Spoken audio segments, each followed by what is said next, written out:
سالي مجدي زهران من مواليد 16 من أكتوبر لعام 1987،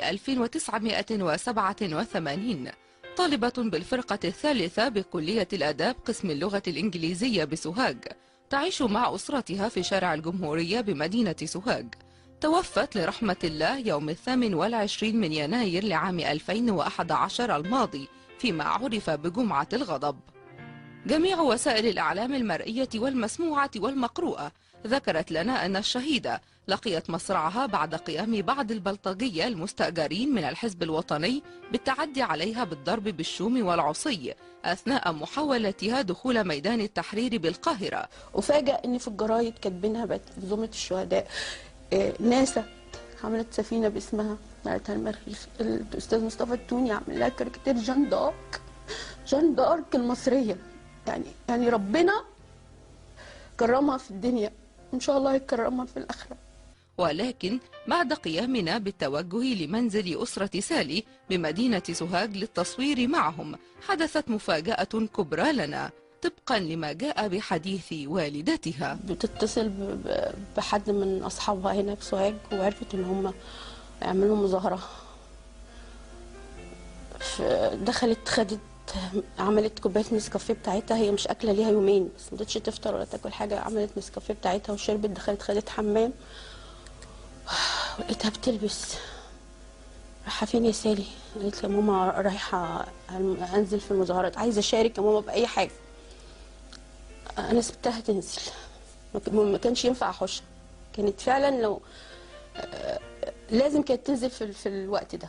ولقيتها جايه مبلوله ميه ويعني قالت لي ماما اصل مرش علينا ميه والدخان بتاع القنابل، فجاي وشها اصفر بشع، يعني كانها بتموت، بتكح، مخنوقه، داخله جري تغير عشان تنزل تاني. طبعا انا كأم ما قدرتش، تعبت عليا، قلت لها ما ينفعش، خلاص عملتي اللي عليك يا سالي. سهرت جدا لدرجه ان هي مسكت الترابيزه راحت موقعاها كسرتها.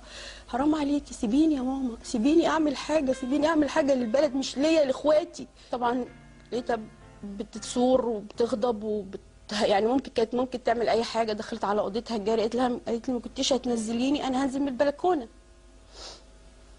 رحت لقيتها انا واقفه على الباب وهي واقفه عند البلكونه، بس كانت بتهددني. ركبت البلكونه حصان اساسا. قالت لي يا ماما افتحي لي الباب عشان انزل ارجوكي من فضلك. انا فوجئت ان هي حصل لها زي داخل وقعت البلكونه، ماتت في الحال. بابا بيقول ان هو مات في دار السلام في حادثه عربيه دست. هو بس هيحكي لكم ده دلوقتي. نعم. اسم الشهيد ايه؟ وعليك السلام. السلام ورحمه الله وبركاته. احنا ابني توفى يوم 28.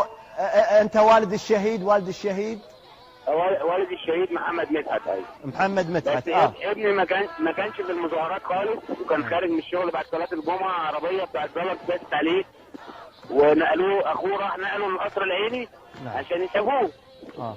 فحضرتك دخل مصور من الوفد صور جثمانه واتكتبوا عليه وحطوه على النت في الوفيات اللي هي الخاطره. نعم. وحطوا عليه اسم علي فتحي، مش اسمه خالص، عشان يقطعوا عدد الشهداء.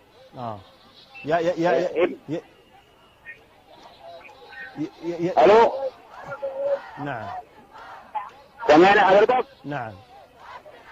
وحتى البنت اللي قالوا عنها شهيده قالوا انها منتحره، يعني في كلام في قضيه الشهداء، احنا مش عارفين الحقيقه. اسم الشهيد علي فتحي. واخد بال حضرتك. وبعد كده لقينا صورته محطوطه في ميدان التحرير باسم برضه الشهيد علي فتحي. ويعني ابني تاني يوم انا دفنته بايدي، ورحت غسلته في القصر العيني وعملت التسريح ورحت دفنته، وخدنا العزاء بتاعه وخلاص وخلصت. وعاملين محضر بالكلام ده، والراجل اللي دايس عليه موجود. نعم. بالعربيه واخواته موجودين والناس كلها موجوده. هم سالنا في الوفد انتوا صورتوا ابننا ليه؟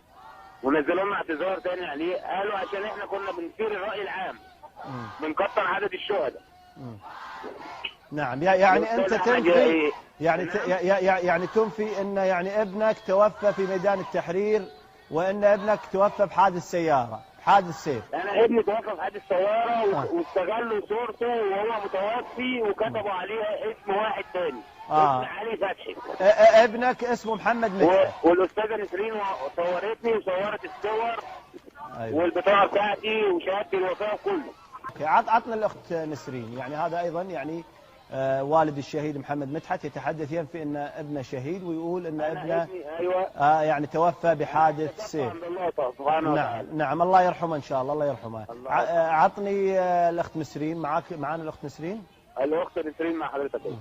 انا عايزه اقول لك برضه ابن الاستاذ مدحت اللي كان معايا دلوقتي ده كاتبين على صورته ضم ابننا يعني رأسك يا مبارك، انت اللي بعتنا لاسرائيل يا مبارك، تحت الصوره بتاعته واستغلوا موت الشاب ده. انا مصوره كل حاجه ومصوره. نعم.